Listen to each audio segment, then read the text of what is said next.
রাতের বেলা না পার্লার থেকে এসে আজকে আর মাছের ঝোল ভাত খেতে ইচ্ছে করলো না, তাই সোজা রান্নাঘরে চলে গেলাম। আর সেখানে কিন্তু দেখো আমি সবজি কেটে নিয়েছি, ফুলকপি, আলু, পেঁয়াজ, লঙ্কা। আর তার সঙ্গে সঙ্গে কিন্তু পরের দিন আমি কি রান্না করব সেই সব সবজিগুলো কেটে রাখলাম আর সঙ্গে ধুয়েও রেখে দিলাম। কেননা তোমরা তো সবাই জানোই আমি অনেক ভোরবেলা ঘুম থেকে উঠি, আর এই শীতের দিনে জল কিন্তু ভীষণ ঠান্ডা হয়ে থাকে। তাই আমি সবজিপাতি রাত্রেবেলা কেটে ধুয়ে একবারে ফ্রিজে ঢুকিয়ে রাখি। আর এই যে দুপুরের বেঁচে যাওয়া ভাত, এটা দিয়ে কিন্তু রাত্রেবেলা আমি ভেজিটেবল রাইস করব।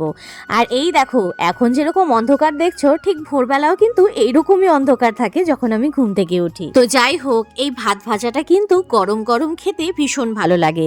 আর তার সঙ্গে একটু ইলিশ মাছও ফ্রাই করে নিলাম। ব্যাস আমার কিন্তু সবকিছু কমপ্লিট। এবার সবাইকে খেতে দিয়ে দেব। তো সবাই মিলে এখন কিন্তু খেতে বসে পড়বো। আচ্ছা, এই সিম্পল রেসিপিটা তোমরা কি বাড়িতে ট্রাই করো? অবশ্যই কিন্তু কমেন্টে জানিও। টাটা।